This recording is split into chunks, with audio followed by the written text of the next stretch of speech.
ओम श्री परमात्मने नमः.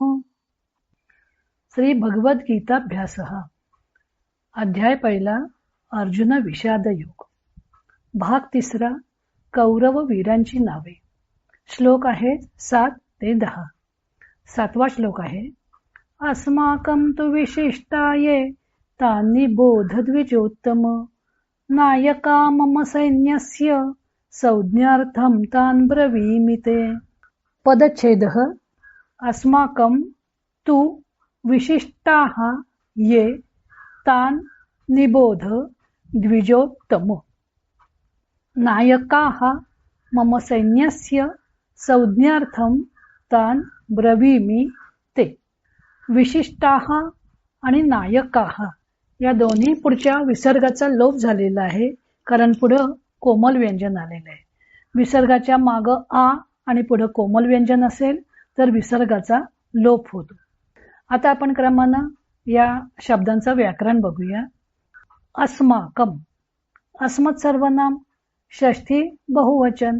सर्वलिंगी समान हे सर्वनाम. आमचे. तू अव्यय तर या अर्थी. विशिष्टाः वि अधिक शिष्य. हा धातू 2 गणामध्ये आहे. 7वा गण परस्मैपद आणि पहिला गण उभयपद. वि अधिक शिष्य म्हणजे भेद करणे, म्हणूनच वैशिष्ट्य सांगणे. वि अधिक शिष्य याचं हे कर्तरी भूतकाळवाचक धातू साधित विशेषणे. पुल्लिंगी प्रथमा बहुवचन. ये यत सर्वनाम. पुल्लिंगी प्रथमा बहुवचन. तान तत्सर्वनाम. पुल्लिंगी द्वितीय एकवचन. निबोध हे क्रियापदे. नि अधिक बुध बोध पहिला गण उभयपद. आज्ञार्थ द्वितीय पुरुष एकवचन. द्विजोत्तम मध्ये द्विज आणि उत्तम असे 2 शब्द एकत्र येऊन सामासिक शब्द बनलेला आहे. द्विजांमध्ये उत्तम. द्विजेषु उत्तम. द्विज हा शब्द कसा झालेला आहे. द्विवारम जायते इति द्विजः. जो 2दा जन्म घेतो तो द्विज. मनुष्य जन्मतः शूद्रच असतो आणि संस्कारामुळे त्याला द्विज असं म्हटलं जातं. असं एक संस्कृत सुभाषित आहे. जन्मना जायते शूद्र संस्कारात द्विज उच्यते. मनुष्य जन्मतः शूद्रच असतो. संस्कार केल्यानंतर जणू त्याचा दुसरा जन्म होतो. हा संस्कार कुठला तर उपनयनाचा संस्कार. त्याच्यानंतर त्याला शिक्षणाचा अधिकार प्राप्त होतो. वेदाध्ययन करतो, म्हणून ब्राह्मणाला द्विज असं म्हणतात. तसंच द्विज पक्ष्यांना पण म्हणतात, कारण आधी अंड आणि अंड्यातून पुन्हा जन्म. 2दा जन्म होतो. तसंच सापाला सुद्धा द्विज म्हणतात, कारण आधी अंड्यातून जन्म आणि नंतर पुन्हा कात टाकतो तो आणि पुन्हा त्याला नवीन जन्म प्राप्त होतो, म्हणून सापाला सुद्धा द्विज असं म्हणतात. द्विजोत्तम. द्विजेषु उत्तम. इथं द्रोणाचार्यांना उद्देशून वापरलेलं हे विशेषणे. संबोधन एकवचन. नायकाः नायक पुल्लिंगी प्रथमा बहुवचन. मम अस्मत् सर्वनाम षष्ठी एकवचन. सैन्यस्य सैन्य अकारांत नपुंसकलिंगी षष्ठी एकवचन. संज्ञार्थम. संज्ञार्थ नपुंसकलिंगी प्रथमा द्वितीय एकवचन. संज्ञार्थम हा सामासिक शब्द आहे. संज्ञा अधिक अर्थ असे 2 शब्द एकत्र आले आणि समास बनला. संज्ञा एव अर्थ हा यस्य तत्. संज्ञा हा ज्याचा अर्थ आहे असं ते. इथं झाला अर्थ त्याचा की त्यांच्या नावं मी तुम्हाला दिग्दर्शनार्थ सांगतो. संज्ञा हा शब्द कसा बनला. सम्यक ज्ञानम अनया सा संज्ञा. जिच्यामुळे सम्यक ज्ञान होतं ती संज्ञा. संज्ञा म्हणजे नाव किंवा नाम. तान तत्सर्वनाम. पुल्लिंगी द्वितीय बहुवचन. ब्रवीमि हे क्रियापदे. ब्रू दुसरा गण उभयपद. इथं परस्मैपदी वर्तमान काळ. प्रथम पुरुष एकवचन. ते युष्मत् सर्वनाम. चतुर्थी एकवचन. आता हे झालं या शब्दांचं व्याकरण. आता याचा अन्वय कसा होईल. हे द्विजोत्तम अस्माकं तु ये विशिष्टाः मम सैन्यस्य नायकाः तान् संज्ञार्थं ते ब्रवीमि तान् निबोध. हे द्विजोत्तमा, अस्माकं ये विशिष्टाः मम सैन्यस्य नायकाः, आमचे जे या माझ्या सैन्याचे वैशिष्ट्यपूर्ण नायक आहेत, मुख्य सैनिक आहेत, तान संज्ञार्थम ते ब्रवीमि, तान ते ब्रवीमि, त्यांना मी तुम्हाला सांगतो, म्हणजे त्यांची नावं मी तुम्हाला सांगतो. तान निबोध, ते सैनिक कोण आहेत ते तुम्ही जाणून घ्या. आता इथं दोन क्रियापद आली, ब्रवीमि आणि निबोध. यातलं ब्रवीमि हे प्रथम पुरुषी एकवचनी क्रियापद आहे. अर्थातच त्याचा कर्ता झाला अहम, अहम ब्रवीमि, मी सांगतो. आणि निबोध हे आज्ञार्थ द्वितीय पुरुष एकवचन आहे, त्याचा कर्ता झाला त्वम, त्वम निबोध, तू ती जाणून घे. आता इथं आपण आदरार्थी बहुवचन वापरायचंय, तुम्ही ती जाणून घ्या. मी नावं सांगतो, ती तुम्ही जाणून घ्या. हे द्विजश्रेष्ठा, हे आचार्य, हे द्रोणाचार्य, आमच्या पक्षातले जे मुख्य महारथी सैन्याचे अधिकारी आहेत, त्यातील काही नावं दिग्दर्शनार्थ मी तुम्हाला सांगतो, ती आपण जाणून घ्यावीत. पुढचा श्लोक आहे 8वा. भवान भीष्मश्च कर्णश्च कृपश्च समितिञ्जयः अश्वत्थामा विकर्णश्च सौमदत्तिस्तथैव च. संधी विग्रह बघूया. भवान भीष्मः च कर्णः च कृपः च समितिञ्जयः अश्वत्थामा विकर्णः च सौमदत्तिः तथा एव च. आता इथं सैन्यातल्या मुख्य लोकांची नावं आलेली आहेत. इथे संधी झालेली आहे ते विसर्गाच्या पुढे च आल्यावर विसर्गाचा श होतो, या नियमानुसार विसर्गाचा श झालेला आहे. भीष्मश्च, कर्णश्च, कृपश्च, विकर्णश्च आणि पुढचा सौमिदत्तिस तथैव, इथं विसर्गाच्या पुढे तथ आले की विसर्गाचा स होतो, या नियमानुसार सौमिदत्तिस तथा असा झालेला आहे संधी. आणि तथैव, तथा अधिक एव हा वृद्धी संधी आहे. आता शब्दार्थ आणि व्याकरण बघूया. भवान, भवत सर्वनाम पुल्लिंगी प्रथमा एकवचन. भीष्म, कर्ण, कृप, समितिञ्जय हे सगळे अकारांत पुल्लिंगी शब्द प्रथमा एकवचन. भीष्म किंवा भीम या दोन्ही शब्दामध्ये भी ही म्हणजे भीती, यापुढे म हा प्रत्यय लागून हे दोन्ही शब्द बनतात, भीष्म किंवा भीम. भी ही म्हणजे भीती, म या प्रत्ययाचे दोन्ही अर्थ होतात, भीतीने युक्त किंवा भीती रहित. भीष्म आणि भीम यातील फरक म्हणजे भीष्म शब्दात विसर्गाचा लोप झालेला नाही, तर भीम या शब्दात विसर्गाचा लोप झालेला आहे. समितिञ्जय, समितिञ्जय पुल्लिंगी प्रथमा एकवचन. समिती आणि जय असे दोन शब्द एकत्र येऊन समास बनला. समितिम जयती इति समितिञ्जयः. उपपद तत्पुरुष आणि अलुक समास, कारण समितिम हे जी द्वितीय विभक्ती आहे तिचा समासामध्ये लोप झालेला नाहीये, ती तशीच तीव्र अनुस्वारयुक्त अशी द्वितीय विभक्ती सामासिक शब्दामध्ये सुद्धा दिसून येते. लुक म्हणजे लोप, अलुक म्हणजे लोप होत नाही. इथं द्वितीय विभक्तीचा लोप झालेला नाही, म्हणून याला अलुक समास असंही म्हणायचं. समिती म्हणजे युद्ध, युद्ध जिंकतो तो समितिञ्जय. आता समितिञ्जय या नावाचा एखादा योद्धा असावा किंवा समितिञ्जय हे कृपाचार्यांचं विशेषण म्हणून सुद्धा घेता येईल. अश्वत्थामा, अश्वत्थामामध्ये मूळ शब्द आहे अश्वत्थामन, अनंत पुल्लिंगी आहे, प्रथमा एकवचन. आत्मन हा अनंत पुल्लिंगी, त्याच्याप्रमाणे अश्वत्थामन हाही चालेल. आत्मा, आत्मानो, आत्मानः प्रथमा. अश्वत्थामा, अश्वत्थामानो, अश्वत्थामानः प्रथमा. विकर्ण अकारांत पुल्लिंगी प्रथमा एकवचन, हा दुर्योधनाचा एक भाऊ आहे. विशेषः कर्णः यस्य सः असा या सामासिक शब्दाचा विग्रह होईल. ज्याचा कान विशेष आहे असा, म्हणजे ज्याचं ऐकण्याचं सामर्थ्य विशेष आहे असा. आता विशेष शब्द कसा बनला? वि अधिक शिष्य, सातवा गण परस्मैपद.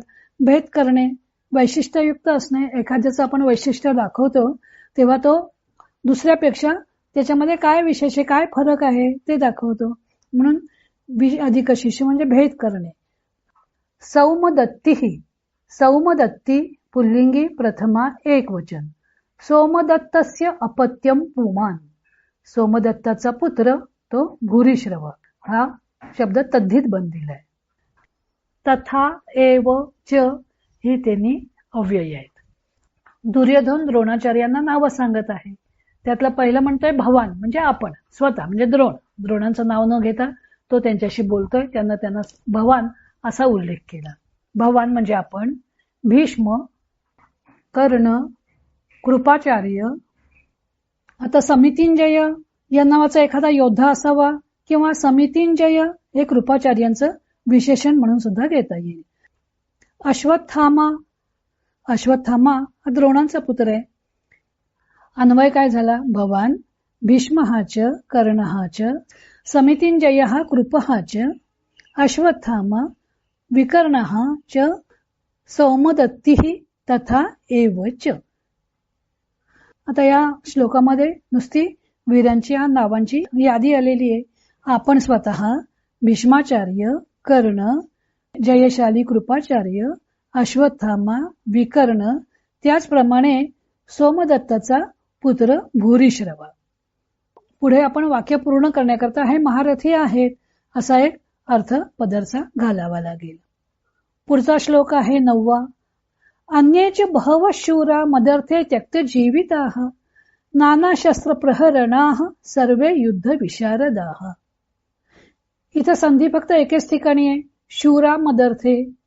विसर्गाच्या पुढे कोमल व्यंजन आणि माग आ आल्यामुळे विसर्गाचा लोप झालेला होता. पदच्छेद काय होईल, अन्ये च बहवः शूराः मदर्थे त्यक्त जीविताः नाना शस्त्र प्रहरणाः सर्वे युद्ध विशारदाः. व्याकरणम शब्दार्थाः च. अन्ये, अन्य सर्वनाम पुल्लिंगी प्रथमा बहुवचन. इतर, च अव्यये आणि अर्थ झाला. बहवः बहु विशेषणे. इथं शूरहा करता वापरलंय म्हणून पुल्लिंगी वापरलंय. प्रथमा बहुवचन पुष्कळ. शूराहा शूर पुल्लिंगी प्रथमा बहुवचन. मदर्थे हा मह्यम या अर्थी नित्य समास आहे, माझ्यासाठी. मह्यम इदम अर्थ करता इदम सर्वनामाचं पद विग्रहामध्ये येतं आणि हा नेहमी चतुर्थी तत्पुरुष समास असतो. त्यक्त जीविताः, त्यक्त जीवित पुल्लिंगी प्रथमा बहुवचन. आता इथं त्यक्त आणि जीवित असे दोन शब्द एकत्र आले आणि समास बनलाय. त्यक्तम जीवितम यैहि ते, ज्यांनी आपल्या जीवनाचा त्याग केलेला आहे असे. म्हणजे आपले प्राण तलवारीच्या टोकावर घेऊन ते युद्धामध्ये आलेले आहेत असे शूरवीर. नाना शस्त्र प्रहरणाः, नाना शस्त्र प्रहरण पुल्लिंगी प्रथमा बहुवचन, कारण ते शूराहाचं विशेषण आहे म्हणून इथं पुल्लिंगी वापरलेलं आहे. आता इथं नाना शस्त्र प्रहरण असे 3 शब्द एकत्र येऊन समास बनला.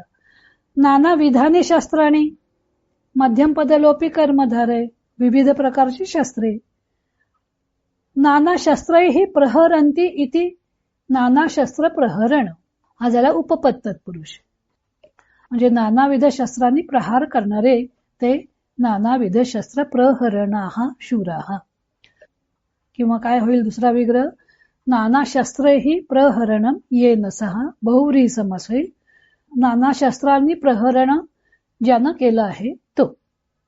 किंवा शस्त्राणीच प्रहरणानीच द्वंद्व समास सुद्धा होईल. शस्त्रे आणि प्रहरणे, जे शस्त्र हातात घेऊन युद्ध करतात त्याला म्हणायचं शस्त्र, आणि प्रहरण म्हणजे फेकून मारायचं शस्त्र. म्हणून ही 2 वेगवेगळ्या प्रकारची शस्त्र आहेत असंही म्हणता येईल. सर्वे सर्व पुल्लिंगी प्रथमा बहुवचन. युद्ध विशारदाः, युद्ध विशारद पुल्लिंगी प्रथमा बहुवचन.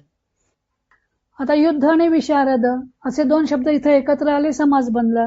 युद्धे विशारदः किंवा युद्धे विशारदाः. विशारद म्हणजे प्रवीण, युद्धामध्ये जे विशारद आहेत म्हणजे प्रवीण आहेत असे. सप्तमी तत्पुरुष. आता याचा अन्वय काय झाला, अन्येच बहवः मदर्थे त्यक्त जीविताः शूराः नाना शस्त्र प्रहरणाः सर्वे युद्ध विशारदाः. आणखी इतरही अनेक वीर माझ्याकरता जीवावर उदार झालेले, नाना प्रकारच्या शस्त्रांनी संग्राम करणारे आणि युद्धशास्त्रामध्ये सर्वही प्रवीण असे आहेत. 10वा श्लोक आहे.